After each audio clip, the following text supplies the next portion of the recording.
Hello बच्चों, कैसे हो? बढ़िया। आप बढ़िया तो मैं भी बढ़िया। तो देखो बच्चों, आज हमें क्या पढ़ाई करनी है। आज है हमारे पास बीएससी फर्स्ट सेमेस्टर का वीडियो नंबर 57, या फिर हम कह सकते हैं कि ये फोर्थ चैप्टर का फिफ्थ वीडियो है। और आज हमारा टॉपिक है बॉन्ड एनर्जी, या फिर हम इसे बॉन्ड स्ट्रेंथ भी कह सकते हैं। हिंदी में हम कहते हैं बंध ऊर्जा, या आप बंध प्रबलता भी कह सकते हो। तो बॉन्ड एनर्जी या बॉन्ड स्ट्रेंथ का क्या मतलब होता है, वो हमें समझना है। मान लो हमारे पास एक ही तरह के एक मोल बॉन्ड हैं। एक ही तरह का मतलब एक ही टाइप के। जैसे मान लो हमारे पास ऐसे बॉन्ड हैं सारे, हाइड्रोजन और हाइड्रोजन के बीच वाला जो बॉन्ड होता है, इस तरह के बहुत सारे बॉन्ड हैं हमारे पास। एक ही टाइप के आपके पास बॉन्ड हैं, एक मोल। अब यहाँ एक मोल बॉन्ड का मतलब तो आपको पता है। एक मोल किसके बराबर होता है? एवोगैड्रो नंबर के बराबर, यानी Na बॉन्ड। और Na कहते हैं एवोगैड्रो नंबर को। तो एक मोल बॉन्ड्स का मतलब Na बॉन्ड्स, एवोगैड्रो नंबर के बराबर जो बॉन्ड्स होते हैं, यानी 6.023 इंटू 10⁻23 बॉन्ड्स। ठीक है। तो मान लो आपके पास एक ही तरह के, जैसे H वाले 6.03 इंटू 10⁻23 बॉन्ड्स हैं। तो उन बॉन्ड्स को तोड़ने के लिए जितनी एनर्जी की आपको जरूरत पड़ेगी ना, उस एनर्जी को आप कहोगे इस वाले बॉन्ड की बॉन्ड एनर्जी। ठीक है।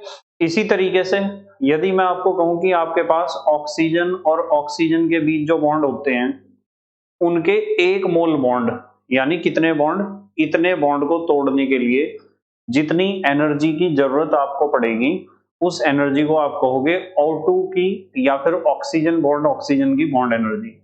इसी तरीके से मान लो आपके पास Cl और Cl के बीच बॉन्ड होता है, तो इस तरह के एक मोल बॉन्ड, यानी इतने बॉन्ड को तोड़ने के लिए जितनी एनर्जी की आवश्यकता आपको पड़ेगी, उसे आप क्लोरीन की बॉन्ड एनर्जी कहोगे। और बॉन्ड एनर्जी निकालने के लिए ये जरूरी नहीं है कि दोनों एटम आइडेंटिकल हों। जैसे मान लो हमारे पास HCl है, तो ये बॉन्ड हाइड्रोजन और क्लोरीन के बीच में है। इस बॉन्ड के ऐसे ऐसे आपको कितने बॉन्ड लेने हैं? 6.023 इंटू 10⁻23 बॉन्ड लेने हैं। और उन्हें तोड़ने के लिए आपको जितनी एनर्जी की आवश्यकता पड़ेगी, उस एनर्जी को आप कहोगे HCl की बॉन्ड एनर्जी। तो आपको नॉर्मली पता है कि मान लो हमारे पास एक एटम A है और एक एटम B है। दोनों एटम जब आपस में जुड़ते हैं और इनके बीच बॉन्ड बनता है, तो बॉन्ड के बनते समय एनर्जी बाहर निकलती है। यानी जब भी कहीं बॉन्ड बनता है तो एनर्जी रिलीज होती है। और इसी के अपोजिट, यदि मुझे A और B के बीच का बॉन्ड तोड़ना है, तो मुझे एनर्जी देनी पड़ेगी जब A और B अलग अलग होंगे। बताओ, ये बात समझ में आती है क्या आपके? मतलब कुल मिला के बात यह है कि कहीं भी बॉन्ड बनेगा तो एनर्जी निकलती है, और बॉन्ड को तोड़ने के लिए इसलिए आपको एनर्जी देनी पड़ती है। ये बात तो समझ में आती है आपको?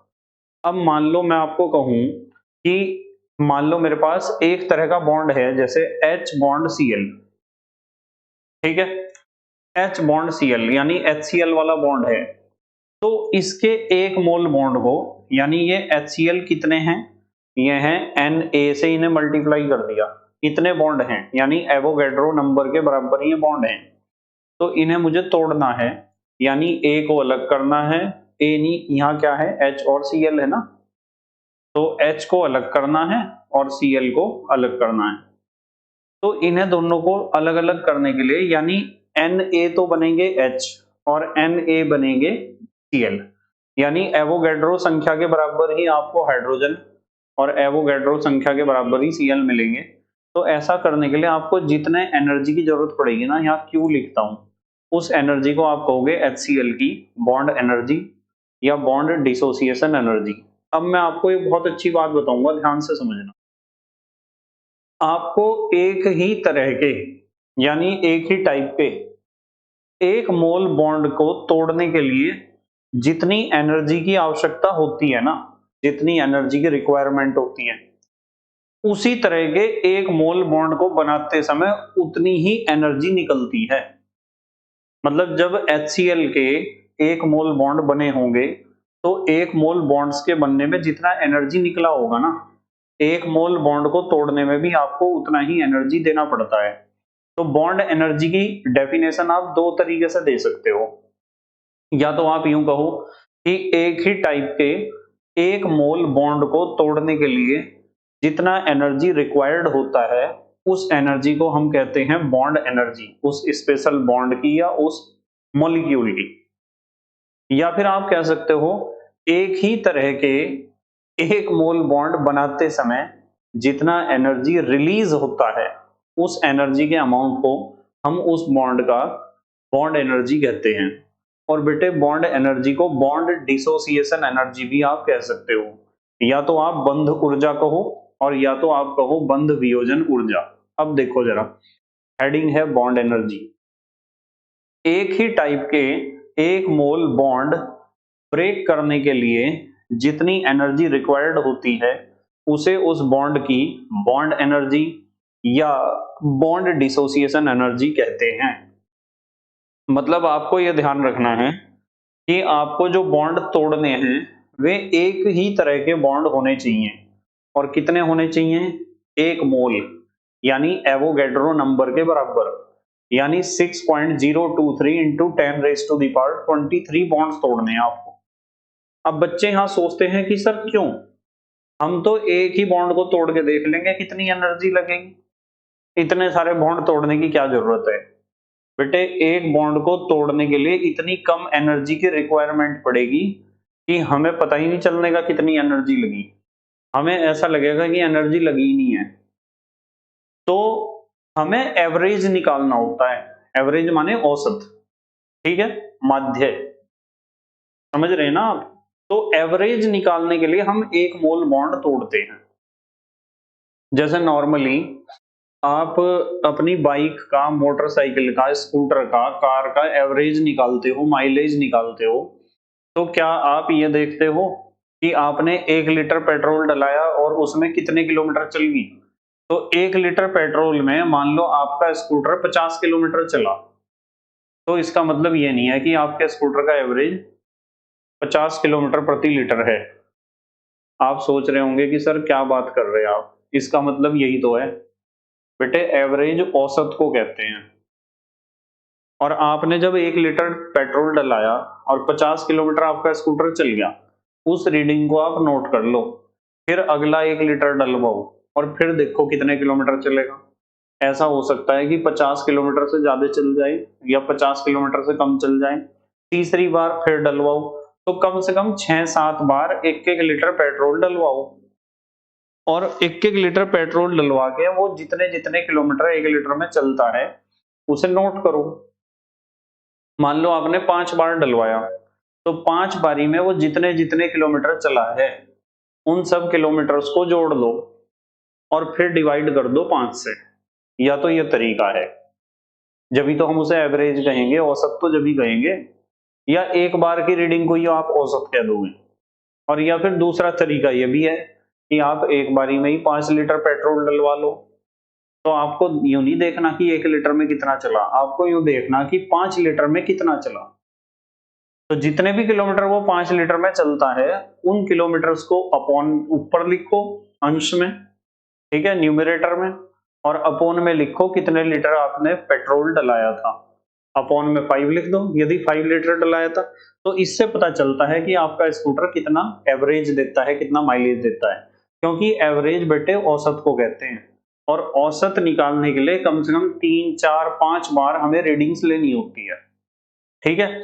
इसी तरीके से हम जो बॉन्ड एनर्जी निकालते हैं ना, वो बॉन्ड एनर्जी बेटे एक बारी में एक बॉन्ड की नहीं निकालते, हमें लेना होता है औसत। क्योंकि कभी कभी ऐसा हो जाता है कि कोई बॉन्ड तो कम एनर्जी से ही टूट गया, कोई थोड़ा सा ज्यादा एनर्जी से, मतलब एक बार में एग्जैक्ट रीडिंग नहीं आती। इसलिए हम जब भी बॉन्ड्स जहां भी बहुत कम एनर्जी की जरूरत पड़ रही है हमें, इसलिए हम एक मोल में ही बात करते हैं। इसलिए हम एक मोल में बात करते हैं। तो यहाँ है, पता चल गया ना, मतलब आपको एक बॉन्ड नहीं तोड़ना है, आपको एक मोल बॉन्ड तोड़ने हैं। एक मोल बॉन्ड तोड़ने के लिए जितनी एनर्जी रिक्वायर्ड होगी उस एनर्जी को आप बॉन्ड एनर्जी या बॉन्ड डिसोसिएशन एनर्जी कहोगे। देखो एक बार रिपीट करते हैं, यहाँ लिखा हुआ है एक ही टाइप के एक मोल बॉन्ड ब्रेक करने के लिए जितनी एनर्जी रिक्वायर्ड होती है उसे उस बॉन्ड की बॉन्ड एनर्जी या बॉन्ड डिसोसिएशन एनर्जी कहते हैं। ठीक है, अब देखो, प्रत्येक बॉन्ड की एक डेफिनेट बॉन्ड एनर्जी होती है। प्रत्येक बॉन्ड का मतलब एक टाइप के बॉन्ड की, जैसे H बॉन्ड H, उसकी एक अलग बॉन्ड एनर्जी होगी। H बॉन्ड Cl, उसकी एक अलग बॉन्ड एनर्जी होगी। Cl बॉन्ड Cl, उसकी एक अलग बॉन्ड एनर्जी होगी। तो हर एक बॉन्ड की अपनी अलग अलग बॉन्ड एनर्जी होती है। प्रत्येक बॉन्ड की एक डेफिनेट बॉन्ड एनर्जी होती है जिसे उसकी बॉन्ड स्ट्रेंथ पता चलती है, जिससे पता चलती है उसकी बॉन्ड स्ट्रेंथ। जिस बॉन्ड का बॉन्ड एनर्जी जितना ज्यादा होगा ना, उस बॉन्ड का स्ट्रेंथ भी उतना ही ज्यादा होगा। स्ट्रेंथ माने प्रबलता, मजबूती। भाई बॉन्ड एनर्जी ज्यादा है तो इसका मतलब यही तो है कि जब बॉन्ड बना होगा तो दुनिया भर की एनर्जी निकली होगी बाहर, और जब दुनिया भर की एनर्जी बाहर निकली तो स्टेबिलिटी तो बहुत ज्यादा आ गई होगी, क्योंकि जितना एनर्जी रिलीज होता है स्टेबिलिटी उतनी ही ज्यादा आ जाती है। आप दिन भर में केवल आधे घंटे पढ़ाई करो तो आपको ज्यादा थकावट नहीं होगी, और यदि आप दिन में 7-8 घंटे लगातार पढ़ाई करो तो पक्की बात है आप बहुत ज्यादा थक जाओगे और फिर आराम करने की आवश्यकता पड़ेगी और आपको लेटते ही नींद आ जाएगी। इसका मतलब ये है कि जितना भी ज्यादा एनर्जी रिलीज होती है उतना ही हमारा या किसी भी चीज का इस नेचर में एनर्जी लेवल डाउन होता है, और जितना एनर्जी लेवल डाउन होगा उतनी ही स्टेबिलिटी आएगी ज्यादा। ये तो सिंपल सा कंसेप्ट है, स्टेबिलिटी उतनी ही ज्यादा आएगी। यहाँ क्या होता है, यहाँ बताया कि प्रत्येक बॉन्ड की एक डेफिनेट बॉन्ड एनर्जी होती है जिससे उसकी बॉन्ड स्ट्रेंथ पता चलती है। मतलब जो बॉन्ड एनर्जी ज्यादा है ना, इसके दो मतलब हैं। जब वो बॉन्ड बना होगा तो बहुत ज्यादा एनर्जी रिलीज हुई होगी, तो स्टेबिलिटी तो फिर ज्यादा आनी है बॉन्ड के बनने में। या फिर हम इस बात को ऐसे भी कह सकते हैं कि उस बॉन्ड को जिसकी बॉन्ड एनर्जी ज्यादा है उसे तोड़ने के लिए बहुत ज्यादा एनर्जी की जरूरत पड़ेगी। इसका मतलब वो बॉन्ड बहुत ज्यादा स्टेबल है, वो बहुत ज्यादा स्टेबल है क्योंकि उसकी बॉन्ड एनर्जी ज्यादा है। इस बात को हम दो तरीके से समझ सकते हैं।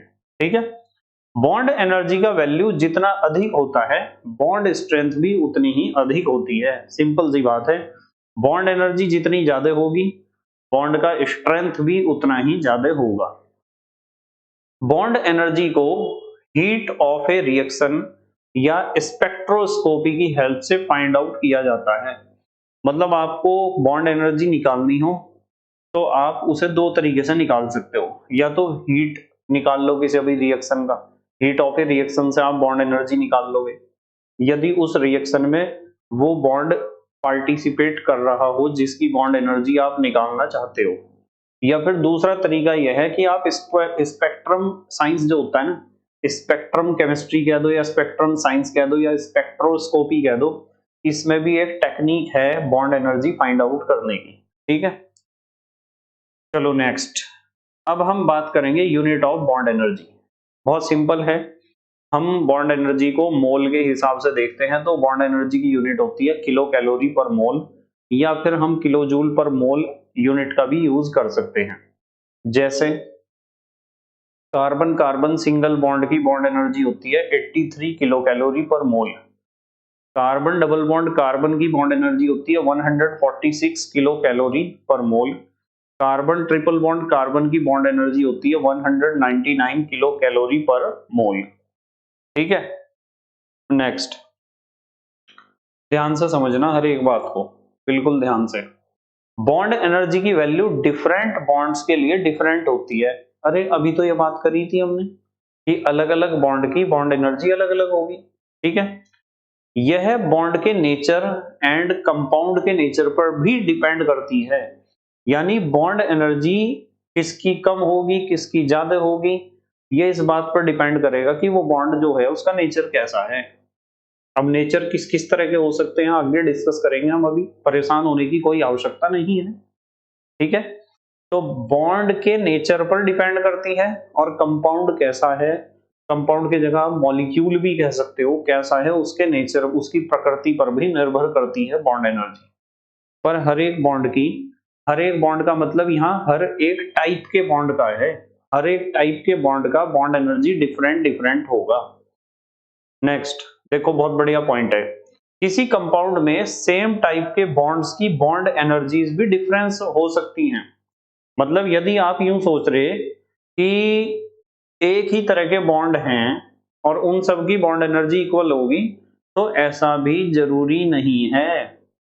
कभी कभी ऐसा हो जाता है कि एक ही तरह के बॉन्ड होते हैं और उनकी बॉन्ड एनर्जी अनइक्वल होती है, समझ रहे, इक्वल नहीं होती, बराबर नहीं होती, कभी होती है कभी नहीं होती। देखो जरा, जैसे एक एग्जांपल देखो, लाइन देखो क्या पढ़ी, किसी कंपाउंड में सेम टाइप के बॉन्ड्स की बॉन्ड एनर्जीज भी डिफरेंट हो सकती है, सेम टाइप के बॉन्ड्स की बॉन्ड एनर्जी भी डिफरेंट हो सकती है। एग्जांपल, मीथेन के चारों कार्बन हाइड्रोजन बॉन्ड्स की बॉन्ड एनर्जी डिफरेंट होती है। देखो CH3H, इस बॉन्ड की बॉन्ड एनर्जी होती है 104 किलो कैलोरी पर मोल। CH2H की बॉन्ड एनर्जी होती है 106 किलो कैलोरी पर मोल। CHH की बॉन्ड एनर्जी होती है 106 किलो कैलोरी पर मोल, और CH की बॉन्ड एनर्जी होती है 81 किलो कैलोरी पर मोल। अब ये बात बहुत कम बच्चों के समझ में आती है, देखो मैं समझाता हूँ, चलो अच्छा है समझाता हूँ, यही समझते हैं। हम जब CH4 की बात करते हैं तो आपको पता है CH4 ऐसा होता है मेथेन, ये हमने CH4 बना दिया यहाँ। अब इस CH4 को देखो, जब ये वाला बॉन्ड टूटेगा ना, तो इस बॉन्ड को कहूंगा मैं CH3H वाला बॉन्ड, ये पहला CH3H वाला बॉन्ड। इसे तोड़ने के लिए जब आप यहां से H को अलग कर दोगे तो आपको एनर्जी चाहिए 104 किलो कैलोरी पर मोल। यानी ऐसे ऐसे CH3 और H के बीच के बॉन्ड, एक मोल बॉन्ड तोड़ने के लिए 104 किलो कैलोरी एनर्जी आपको चाहिए। ठीक है, समझ में आ रही ना बात। अब देखो, जब आपने इस बॉन्ड को तोड़ दिया, अब आपके पास बचा है CH3, एक H यहां जोड़ दो, एक H यहां जोड़ दो, और एक H यहां। अब इस बॉन्ड को तोड़ना है, इसे हम कहेंगे CH2 और H के बीच का बॉन्ड। CH2 और H के बीच का बॉन्ड तोड़ने के लिए H इसमें से अलग करोगे, आप माइनस करोगे, तो यहां आपको चाहिए 106 किलो कैलोरी पर मोल। तोड़ दोगे तो आपके पास बचेगा CH2, ये। अब इस बॉन्ड को आपको तोड़ना है, इस वाले को, इस बॉन्ड को, यानी CH के बीच के बॉन्ड को तोड़ने के लिए भी आपको 106 किलो कैलोरी पर मोल चाहिए जब ये H अलग होगा। अब आपके पास एक कार्बन बचा, एक हाइड्रोजन बचा, इस वाले बॉन्ड को तोड़ना है, यानी फोर्थ बॉन्ड को। अब इसे तोड़ के आप जब H को अलग करोगे तो आपको चाहिए 81 किलो कैलोरी पर मोल। अब ये कार्बन अलग होगा। बताओ समझ में आई क्या बात। बताओ, ये चारों बॉन्ड जो हमने तोड़े, देखो मैं बताता हूं, ये जो चार बॉन्ड हमने तोड़े हैं, कार्बन के ऊपर भी कौन था, हाइड्रोजन, इधर भी हाइड्रोजन था, इधर भी हाइड्रोजन था, और इधर भी हाइड्रोजन था। कार्बन के पहले ये वाला बॉन्ड तोड़ा, फिर ये तोड़ा, फिर ये तोड़ा, फिर ये तोड़ा, चाहे आप कह दो पहले ये तोड़ा, फिर ये तोड़ा, फिर ये तोड़ा, फिर ये तोड़ा, कोई सा भी पहले एक तोड़ दो। एक एक करके चारों बॉन्ड तोड़े। वे चारों बॉन्ड थे किसके, वे चारों बॉन्ड कार्बन और हाइड्रोजन के बीच के ही तो थे। तो चारों बॉन्ड एक जैसे नहीं थे, पर उनका बॉन्ड एनर्जी देख लो, अलग अलग नहीं है क्या। इसका 104, फिर 106, फिर 106, फिर 81। तो यही तो बात समझाई गई है। मतलब इस बात को भी समझना जरूरी है कि किसी कंपाउंड में सेम टाइप के बॉन्ड्स की बॉन्ड एनर्जी भी डिफरेंट हो सकती है। बताओ समझ में आई क्या बात। ऐसा भी हो सकता है, क्यों होती है डिफरेंट, इसके बारे में भी हम पढ़ेंगे। अब हम देखते हैं, बहुत बढ़िया बात डिस्कस करेंगे, फैक्टर्स अफेक्टिंग बॉन्ड एनर्जीज। ऐसे कौन कौन से फैक्टर हैं जो बॉन्ड एनर्जी को अफेक्ट करते हैं। ठीक है, तो सबसे पहला फैक्टर है इलेक्ट्रोनेगेटिविटी डिफरेंस। इलेक्ट्रोनेगेटिविटी डिफरेंस तो आपको पता ही है, जो वे दोनों एटम जिनके बीच बॉन्ड प्रेजेंट है उनकी इलेक्ट्रोनेगेटिविटी जितनी ज्यादा होगी, ध्यान से सुनना, कल वाले टॉपिक से को रिलेट करता है ये वाला टॉपिक, ठीक है। मतलब जो दो एटम्स जिनके बीच बॉन्ड है उन दोनों एटम्स की इलेक्ट्रोनेगेटिविटी में जितना ज्यादा डिफरेंस होगा ओ बॉन्ड का आयनिक करैक्टर उतना ही ज्यादा होगा, और आयनिक करैक्टर जितना ज्यादा होगा दोनों बॉन्ड का बॉन्ड लेंथ उतना ही कम होगा, दोनों एटम्स के बीच का डिस्टेंस उतना ही कम होगा, यानी बॉन्ड लेंथ उतना ही कम होगा और बॉन्ड उतना ही ज्यादा स्ट्रॉन्ग होगा, ठीक है। और बॉन्ड ज्यादा स्ट्रॉन्ग होता है, छोटा होता है, तभी तो उसकी बॉन्ड एनर्जी ज्यादा होती है। तो इलेक्ट्रोनेगेटिविटी डिफरेंस में आपको ध्यान रखना है कि bond energy is directly proportional to the electronegativity difference, ठीक है। Because ionic character is directly proportional to the electronegativity difference. Electronegativity difference जितना ज्यादा होगा उन कंबाइनिंग एटम्स का या बॉन्डेड एटम्स का, उतना ही ज्यादा बॉन्ड में आयनिक करैक्टर होगा, और आयनिक करैक्टर जितना ज्यादा होगा बॉन्ड उतना ही मजबूत होगा, और बॉन्ड जितना मजबूत होगा हम कहेंगे बॉन्ड एनर्जी उतनी ही ज्यादा होगी।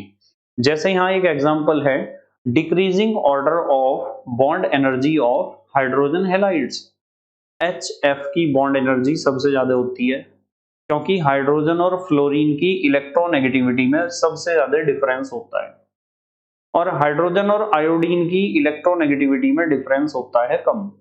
यहाँ H और F की इलेक्ट्रोनेगेटिविटी में ज्यादा डिफरेंस है, इसका मतलब H और F के बीच जो बॉन्ड बनता है उसमें आयनिक करैक्टर ज्यादा है, और आयनिक करैक्टर ज्यादा है तो पक्की बात है कि अट्रैक्शन भी न्यूक्लियस के बीच ज्यादा होगा, यानी ये वाला बॉन्ड ज्यादा मजबूत होगा, छोटा होगा, इसकी बॉन्ड एनर्जी ज्यादा होगी, उससे कम HCl की होगी, उससे कम HBr की, सबसे कम बॉन्ड एनर्जी होगी HI की, because the electronegativity difference between hydrogen and iodine is less, very less in the comparison of HF। यहाँ इलेक्ट्रोनेगेटिविटी डिफरेंस ज्यादा है और यहाँ कम है।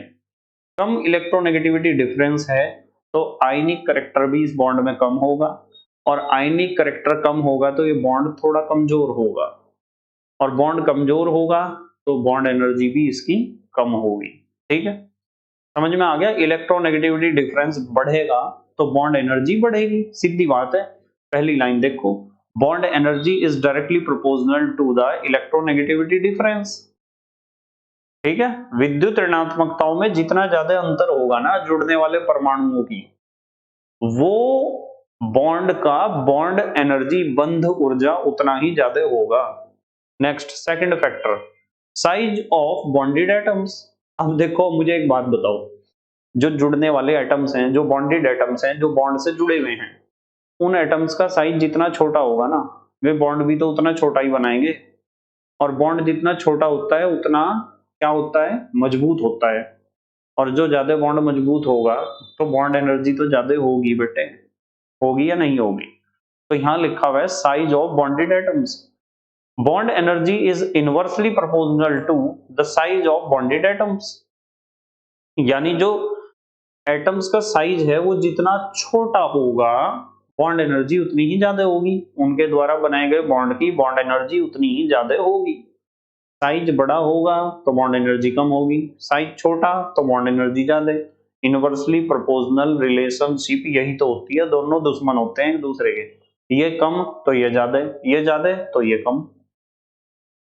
तो यहां पता चला कि बॉन्ड एनर्जी इनवर्सली प्रोपोर्शनल होती है साइज ऑफ बॉन्डेड एटम्स के, बिकॉज स्मॉल साइज के एटम्स स्मॉल बॉन्ड बनाते हैं जो स्ट्रॉन्ग होते हैं, छोटे बॉन्ड तो मजबूत होते ही हैं, ठीक है। अब यदि हम यहाँ साइज की बात करें तो आपको पता ही होगा क्लोरीन का साइज सबसे छोटा होता है, क्योंकि ग्रुप नंबर 17 में सबसे ऊपर है। क्लोरीन का साइज उससे बड़ा, ब्रोमीन का उससे भी बड़ा, आयोडीन का उससे भी बड़ा, ठीक है, साइज बड़ा होगा आयोडीन का, इसलिए बॉन्ड एनर्जी HF की सबसे ज्यादा होगी, क्योंकि हाइड्रोजन तो यहाँ भी है, यहाँ भी है, यहाँ भी है, यहाँ भी है, पर फ्लोरीन सबसे छोटा है ना, हाइड्रोजन और फ्लोरीन दोनों ही छोटे छोटे हैं, तो बॉन्ड छोटा सा बनेगा, छोटा सा बनेगा मजबूत बनेगा, मजबूत बनेगा तो बॉन्ड एनर्जी ज्यादा होगी, तो बॉन्ड एनर्जी HF की ज्यादा होती है, उससे कम HCl की, उससे कम HBr की, सबसे कम बॉन्ड एनर्जी HI की। अब यदि एग्जाम में क्वेश्चन आता है कि HX में यानी हाइड्रोजन हैलाइड में HF की बॉन्ड एनर्जी सबसे ज्यादा क्यों होती है, तो आप दो जवाब दे सकते हो। आप या तो यूं कहो कि HF की बॉन्ड एनर्जी ज्यादा इसलिए होती है क्योंकि HF का हाइड्रोजन और फ्लोरीन का इलेक्ट्रोनेगेटिविटी डिफरेंस बहुत ज्यादा है, इसलिए बॉन्ड यहां मजबूत बनेगा बहुत। और साथ में आप ये भी बात कह सकते हो कि हाइड्रोजन और फ्लोरीन दोनों के साइज छोटे हैं दोनों एटम से, और छोटे साइज हैं तो बॉन्ड भी छोटा बनेगा, बॉन्ड लेंथ कम होगी, और जब बॉन्ड छोटा बनेगा तो स्ट्रॉन्ग बनेगा। तो ये भी तो कह सकते हो आप। आ रहा ना समझ में? तो दूसरा फैक्टर है साइज। साइज छोटा तो बॉन्ड मजबूत। किन का साइज छोटा? एटम्स का, बॉन्डेड एटम्स का, बंधे हुए एटम का। साइज छोटा तो बॉन्ड छोटा, बॉन्ड छोटा तो बॉन्ड मजबूत, बॉन्ड मजबूत तो बॉन्ड एनर्जी ज्यादा है। ठीक है। थर्ड फैक्टर है बॉन्ड ऑर्डर। बॉन्ड ऑर्डर आपको पता है ना, सिंगल बॉन्ड का बॉन्ड ऑर्डर 1 होता है, डबल बॉन्ड का 2 होता है, ट्रिपल बॉन्ड का 3 होता है। बॉन्ड ऑर्डर अब आपके समझ में आ गया होगा कि bond energy is directly proportional to the bond order. Bond order जितना ज्यादा होगा, नंबर ऑफ बॉन्ड्स भी तो उतने ही ज्यादा होंगे, और जितने ज्यादा बॉन्ड्स होंगे, नंबर ऑफ बॉन्ड्स का मतलब सिंगल बॉन्ड से ज्यादा डबल बॉन्ड होते हैं, डबल बॉन्ड से ज्यादा ट्रिपल बॉन्ड। जितने भी बॉन्ड ज्यादा होंगे, ओवरलैपिंग उतनी ही ज्यादा होगी, ओवरलैपिंग ज्यादा होगी तो बॉन्ड मजबूत बनेगा ही। तो इसलिए बॉन्ड एनर्जी डायरेक्टली प्रोपोर्शनल होती है बॉन्ड ऑर्डर के। Example, bond energy triple bond की ज्यादा होगी, उससे कम डबल बॉन्ड की होगी, उससे भी कम सिंगल बॉन्ड की, because overlapping is directly proportional to the bond order. यहाँ ओवरलैपिंग ज्यादा होगी ना, बॉन्ड ऑर्डर 3 है, यहाँ ओवरलैपिंग कम होगी, यहाँ उससे भी कम। जहां जितनी ज्यादा ओवरलैपिंग, वहां बॉन्ड उतना ही मजबूत बनेगा, और जब बॉन्ड मजबूत बनेगा तो बॉन्ड एनर्जी तो ज्यादा होगी ही। ठीक है। Next, extent of overlapping. Overlapping की मात्रा, अतिव्यापन की मात्रा। ये तो फैक्टर तीसरे को कोरिलेट कर रहा। मुझे यूं बताओ, अतिव्यापन ओवरलैपिंग जितना ज्यादा होगा, बॉन्ड उतना मजबूत बनेगा या नहीं बनेगा? बनेगा ना। अब मुझे यूं बताओ, सिग्मा बॉन्ड में ओवरलैपिंग ज्यादा होता है या पाई बॉन्ड में? आप कहोगे कि सर सिग्मा बॉन्ड में ओवरलैपिंग ज्यादा होता है। तो सिग्मा बॉन्ड में ओवरलैपिंग ज्यादा होता है तो सिग्मा बॉन्ड इसीलिए तो पाई बॉन्ड से मजबूत होता है। तो एक्सटेंट ऑफ ओवरलैपिंग जितनी ज्यादा, बॉन्ड एनर्जी उतनी ही ज्यादा। तो यहां लिखा हुआ है bond energy is directly proportional to the extent of overlapping. Example, bond energy carbon carbon single bond, जब सिग्मा बॉन्ड हो वो ज्यादा होती है, और कार्बन कार्बन सिंगल बॉन्ड जब पाई बॉन्ड हो तो कम होती है। यहाँ सिंगल बॉन्ड का मतलब ये नहीं है, कभी आप सोचो सिंगल बॉन्ड तो कभी भी पाई हो ही नहीं सकता है। मतलब कार्बन कार्बन के बीच जब सिग्मा बॉन्ड बनता है, उसका बॉन्ड एनर्जी इतना होता है, देखो 83 किलो कैलोरी पर मोल, क्योंकि वो सिग्मा बॉन्ड होता है, उसमें ओवरलैपिंग ज्यादा होती है, एक्सटेंट ऑफ ओवरलैपिंग ज्यादा होती है, अब अतिव्यापन की मात्रा ज्यादा होती है, इसलिए सिग्मा बॉन्ड का बॉन्ड एनर्जी ज्यादा होता है। जबकि पाई बॉन्ड का बॉन्ड एनर्जी कम इसलिए होता है क्योंकि पाई बॉन्ड में ओवरलैपिंग या एक्सटेंट ऑफ ओवरलैपिंग कम होता है, अतिव्यापन की मात्रा कम होती है। ठीक है। नेक्स्ट है बेटे नंबर 5 पर हाइब्रिडाइजेशन। बिल्कुल सिंपल सी बात है कि बॉन्ड एनर्जी डायरेक्टली प्रोपोर्शनल होती है परसेंटेज एस करेक्टर के। मतलब हाइब्रिडाइजेशन में जहां एस करेक्टर की परसेंटेज जितनी ज्यादा होगी ना, वहां वो एटम उतना ही मजबूत बॉन्ड बनाएगा, और ज्यादा मजबूत बॉन्ड बनाएगा तो बॉन्ड एनर्जी ज्यादा होगी। ठीक है। देखो एग्जांपल, बॉन्ड एनर्जी का सीक्वेंस, sp3 से ज्यादा बॉन्ड एनर्जी होती है sp2 की, और उससे ज्यादा sp की। sp3 हाइब्रिडाइजेशन कार्बन जब दिखाता है, जब कार्बन कार्बन के बीच सिंगल बॉन्ड हो, तो sp3 हाइब्रिडाइजेशन दिखाएगा सिंगल बॉन्ड में। जैसे cs3 सिंगल बॉन्ड, cs3 में कार्बन का हाइब्रिडाइजेशन क्या होता है? sp3। और sp2 हाइब्रिडाइजेशन जब होता है जब कार्बन कार्बन के बीच डबल बॉन्ड हो, जैसे ch2 डबल बॉन्ड, cs2 में कार्बन एटम, हर एक कार्बन एटम sp2 हाइब्रिडाइजेशन दिखाता है। तो यहाँ बॉन्ड एनर्जी क्या होगी, ज्यादा होगी, क्योंकि यहाँ जो है आपको ध्यान रखना है कि बॉन्ड एनर्जी डिपेंड करती है परसेंटेज एस करेक्टर पे। देखो मैं समझाता हूँ इस चीज को, चलो देखो, यदि हम कार्बन कार्बन सिंगल बॉन्ड की बात करें, कार्बन कार्बन डबल बॉन्ड की बात करें और कार्बन कार्बन ट्रिपल बॉन्ड की बात करें, और हम यहाँ बात कर रहे हैं बॉन्ड एनर्जी की, यहाँ लिख देता हूं, हम बॉन्ड एनर्जी का सीक्वेंस देखना चाहते हैं, तो हमें देखना पड़ेगा कि यहाँ कार्बन का हाइब्रिडाइजेशन क्या होता है। आपको बताइए, यहाँ भी सिंगल बॉन्ड होगा, यहाँ भी और यहाँ भी, तो 4 सिग्मा बॉन्ड बनाए तो हाइब्रिडाइजेशन यहाँ sp3 होगा, और यहाँ 2 बॉन्ड होंगे, एक सिग्मा दूसरा सिग्मा, डबल बॉन्ड में एक सिग्मा, 3 सिग्मा, 3 सिग्मा तो sp2 हाइब्रिडाइजेशन होगा, और यहाँ एक बॉन्ड होगा, ट्रिपल बॉन्ड में एक सिग्मा, सिंगल बॉन्ड में एक सिग्मा, 2 सिग्मा तो हाइब्रिडाइजेशन sp। अब मैं कहूं परसेंटेज s करेक्टर देखते हैं, चलो sp3 में s करेक्टर 25% है, यहाँ 33.3% है एस करेक्टर, और यहाँ बेटे 50% हो गया एस करेक्टर। तो एस करेक्टर ज्यादा जहां होता है ना, वो वाला जो बॉन्ड बनेगा वो ज्यादा मजबूत होगा, उसका बॉन्ड एनर्जी ज्यादा होगा। तो यहाँ एस करेक्टर 50% है, तो सीधी सी बात है सबसे ज्यादा बॉन्ड एनर्जी इस वाले बॉन्ड का होगा, ट्रिपल बॉन्ड का, उससे कम डबल बॉन्ड का, और उससे कम सिंगल बॉन्ड का। तो इसलिए आप एस करेक्टर के बेस पर भी किसी एटम की बॉन्ड एनर्जी निकाल सकते हो, क्योंकि वही एटम है। देखो यहाँ भी कार्बन था, यहाँ भी कार्बन था और यहाँ भी कार्बन था, पर बॉन्ड एनर्जी तो अलग अलग होगी ना तीनों जगह। क्यों होगी अलग? क्योंकि percentage s character different different है, तो इसलिए हाइब्रिडाइजेशन पर भी बॉन्ड एनर्जी डिपेंड करती है। ये भी एक फैक्टर है जो बॉन्ड एनर्जी को अफेक्ट करता है। Bond energy is directly proportional to the percentage s character. Bond energy sp3 hybridization वाले कार्बन की सबसे कम होगी, उससे ज्यादा sp2 हाइब्रिडाइजेशन वाले कार्बन की होगी, और सबसे ही ज्यादा होगी sp हाइब्रिडाइजेशन वाले कार्बन की, क्योंकि sp हाइब्रिडाइजेशन वाले कार्बन में s करेक्टर 50% है, जो सबसे ज्यादा है। And the sixth factor is presence of lone pair. Bond energy is inversely proportional to the number of lone pair present. मतलब किसी भी एटम के ऊपर जितने ज्यादा लोन पेयर प्रेजेंट होंगे उसका बॉन्ड एनर्जी उतना कम होगा। ठीक है, ध्यान रखना, लोन पेयर जितने ज्यादा बॉन्ड एनर्जी उतनी कम। जैसे यहाँ एग्जांपल है कार्बन कार्बन का, यदि कार्बन कार्बन के साथ जुड़ता है, ऐसे मान लो कार्बन कार्बन के साथ जुड़ता है, तो जब कार्बन कार्बन के साथ जुड़ता है, मैं यहाँ जोड़ता हूं कार्बन के साथ कार्बन, तो इसके पास कोई भी लोन पेयर नहीं होता। ये सारे इसने मान लो इसने बॉन्ड बना लिए, तो लोन पेयर का इसके नीचे 0 इसलिए तो लिख रखा है, इसलिए ये वाला बॉन्ड सबसे मजबूत होगा। और यदि हम नाइट्रोजन और नाइट्रोजन के बॉन्ड की बात करें, नाइट्रोजन और नाइट्रोजन के बीच बॉन्ड है, तो आपको पता है यदि इसने यहाँ ट्रिपल बॉन्ड भी बना लिया, तो यहाँ एक लोन पेयर तो इसके ऊपर पड़ा हुआ है, एक इसके ऊपर, तो ये lone pair in bond pair को, और ये वाला lone pair in bond pair को धक्का दे रहा होगा ना। तो इसका मतलब साफ है कि यहाँ जब बॉन्ड पेयर को ये धक्का दे रहे होगा, तो दोनों एटम्स एक दूसरे से, इनके बीच जो अट्रैक्शन है वो घट रहा होगा। आपको valency cell electron pair repulsion theory तो याद होगी, वेस्पर थ्योरी, VSEPR थ्योरी।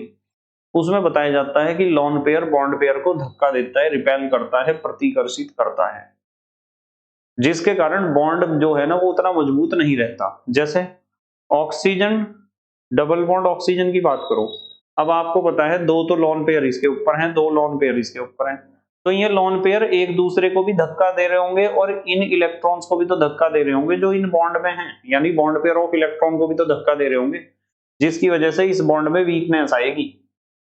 और यदि फ्लोरीन और फ्लोरीन के बीच के बॉन्ड की बात करें, तो इसके पास 3 लोन पेयर तो ऊपर वाले फ्लोरीन के पास है और 3 ही लोन पेयर नीचे वाले फ्लोरीन के पास है। तो यहाँ तो इस बॉन्ड के पेयर के ऊपर और भी ज्यादा मुसीबतों का पहाड़ टूट पड़ेगा। मतलब कहने की बात यह है कि जो एटम है, जो बॉन्ड बना रहा है, बॉन्डेड एटम, उसके ऊपर जितने ज्यादा लोन पेयर होंगे ना, बॉन्ड उतना कमजोर होगा, और बॉन्ड कमजोर होगा तो बॉन्ड एनर्जी तो कम होगी। ठीक है, समझ में आई ना बात? बॉन्ड एनर्जी क्या होगी? कम।